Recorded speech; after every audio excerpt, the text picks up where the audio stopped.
नवीद कमर साहब, बहुत शुक्रिया, आपने जियो न्यूज को अपना वक्त दिया। कहिएगा कि साबिक वजीर रहनुमा मुस्लिम लीग नून एहसन इकबाल कह रहे हैं कि चीनी बरामद की इजाजत पीपल्स पार्टी के नवीद कमर की वजारत तिजारत ने दी थी। आपका मौक़िफ़ इस पर जानना चाहेंगे?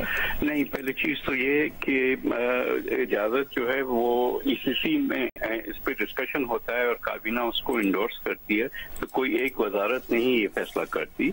लेकिन हैविंग सेड दैट, बात सारी ये है कि हमें उसको मेरिट पे देखना है कि आया फैसला सही था या नहीं सही था। मुल्क में जब आपके पास किसी चीज की भी ओवर प्रोडक्शन हो, आपके पास सरप्लस हो, तो आप उससे ज़रिए मुबादला कमाते हैं और आप एक्सपोर्ट्स करते हैं, और जहां शॉर्टेज होती है तो आप इंपोर्ट करते हैं। इस केस में जो फिगर्स दिए गए जिसके बेसिस पे ये फैसला हुआ, वह हमारे पास सरप्लस जो था वो तकरीबन जो है वो इससे 3 से 4 गुना ज्यादा था जितनी इजाजत दी गई उससे। अब मसला ये है कि मसले को हम ये कोई पीवीपी पीएमएलएन का इशू नहीं है, ये तो एक टेक्निकल इशू है कि फैसला की बेसिस क्या थी, और फैसला मेरा ख्याल है कि वो दुरुस्त था। हमारी मुश्किल ये है कि जब हमारे पास प्राइस जो है वो नीचे हो और दुनिया में प्राइस ज्यादा हो और हमारे बॉर्डर्स पे हमारा कोई कंट्रोल ना हो, तो ये सारी की सारी चीनी जो है वो स्मगल हो जाती है। तो बेहतर ये होता है कि हम एक्सपोर्ट करें, ऑफिशियली उसका मुल्क को फायदा हो फॉरेन एक्सचेंज की अर्निंग से, क्योंकि जो स्मगलर लेके जाता है वो तो आपकी जेब में नहीं आता या मुल्क के खजाने में वो पैसा नहीं आता। हम जब तक ये बॉर्डर्स को इतना ओपन एंडेड रखेंगे, और ये सिर्फ चीनी का इश्यू नहीं है, इसमें हमारी गंदम भी, इसमें हमारा फर्टिलाइजर भी, हमारा पेट्रोल पे जो रेवेन्यू आता है, ये सारी की सारी चीजें जो है हमारे मुल्क को ये दीमक की तरह खाए जा रही हैं।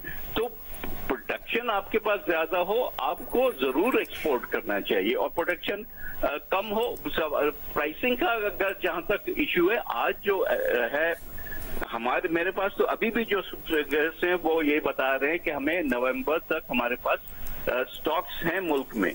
लेकिन अगर आप कोई उसको रोक लेता है या ये आप होर्डिंग करता है जखीरा अंदोजी की वजह से, वो मार्केट में नहीं आता इस उम्मीद से कि कल कीमतें जो हैं वो और ज्यादा बढ़ जाएंगी, जो कि आप देख रहे हैं कि बढ़ रही हैं, तो उस पे भी जो है यहाँ सूबाई हुकूमतें जो हैं उनको हरकत में आना चाहिए, और इस होर्डिंग को जो है ये स्टॉक्स पड़े हैं उसको मार्केट में डालना चाहिए। उसी से ही हमारी कीमतें जो हैं वो कम होंगी, बजाय इसके कि हम इधर उधर जो है वो ढूंढते फिरें कि इसका जवाब क्या। तो आज जो चीनी की कीमत 200 से भी ऊपर चली गई है, आप क्या समझते हैं कि इसकी असल जिम्मेदारी किस पर है? लेकिन जिम्मेदारी का इश्यू ये, असल मसला क्या है? मसला ये लोगों ने रोका हुआ है क्योंकि एक्सपेक्टेशन है, और जितना ये जो है वो फिनोमेना बढ़ता जाएगा, हम इस पे ढूंढते रहेंगे, तो उतना उन लोगों का ही फायदा होगा जिन्होंने जखीरेबंदी करके चीनी रोकी हुई है। 2-4 सिर्फ अगर इस किस्म के एक्शंस हो जाएं जिससे ये चीनी मार्केट में आ जाए, तो कीमतें आप देखेंगे कि खुद ब खुद गिरनी शुरू हो जाएंगी। बाकी जहां तक स्मगलिंग का ताल्लुक है, मेरा ख्याल है कि हमारी स्मगलिंग जब तक कि हम खत्म नहीं करेंगे तो ये मसले चलते रहेंगे। तो हमें अपने बॉर्डर्स पे भी जो है जिन लोगों की जिम्मेदारी है ये सारी चीजें रोकने की, अगर वो खुद भी इसमें मुलविस हों तो फिर बड़ा मुश्किल होता है इन चीजों को कंट्रोल करना। अच्छा, नवीद कमर साहब, आप कह रहे हैं कि इस वक्त पाकिस्तान में चीनी की वाफिर मिकदार मौजूद है, दरामद करने की जरूरत नहीं है? मेरे हिसाब से अगर हम होल्डर्स पे एक्शन लेंगे और चीनी मार्केट में लाएंगे तो हमें शायद नवंबर, क्योंकि नवंबर में नई क्रशिंग शुरू हो जाएगी और मेले दोबारा से चलेंगी, नई चीनी की प्रोडक्शन शुरू हो जाएगी।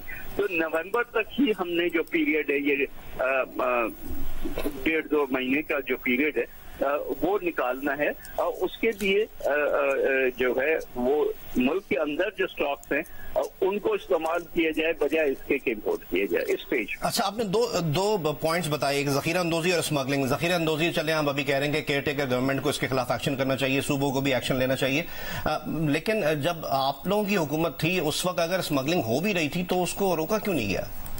देखिए, स्मगलिंग आप तो ये बड़ा आसानी से कह लेते हैं कि रोका क्यों नहीं गया। स्मगलिंग कोई आज से नहीं होती, पता नहीं कितनी दहाइयों से ये मसला चल रहा है। हमने हालांकि इसकी फेंसिंग भी की है पाकिस्तान अफगान साइड पे और ईरानियन साइड पे। ज्यादातर इस वक्त जो स्मगलिंग है वो ईरानियन बॉर्डर के थ्रू जाती है। बिल्कुल इस पे एक्शन होना चाहिए। आज हुआ, कल होगा, परसों होगा, ये तो एक कंटिन्यूअस फिनोमेना है। तो उसको जब तक के पूरी तरह से कंट्रोल करेंगे या फिर प्राइसेस हमारी और दुनिया की बराबर हो जाए, फिर स्मगलिंग नहीं होगी। जिस कमोडिटी में भी ये आपके पास आर्बिट्राज रहता है, वहां स्मगलर्स के लिए इंसेंटिव होता है करने का, और लोग इसमें बिलियनियर्स हो गए। अच्छा, एक बात और होती है कि जो शुगर मिल्स हैं उनके मुतालबे पर भी चीनी इंपोर्ट करने की इजाजत दी जाती है, इसके बारे में क्या तासुर है?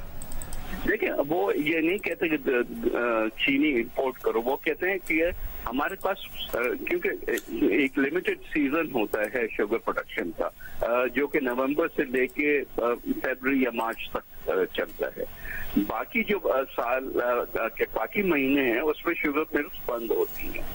तो डिपेंडिंग के दुनिया में क्या कीमतें चल रही हैं, आप अगर रॉ शुगर को इंपोर्ट करेंगे और उसको प्रोसेस करके रिफाइन करके या मुल्क में या एक्सपोर्ट करेंगे तो उससे भी आप फायदा उठा सकते हैं, लेकिन वो सारा प्राइसिंग उस वक्त की प्राइसिंग पे। जी, बहुत शुक्रिया नवीद कमर साहब, आपने जियो न्यूज को अपना वक्त दिया।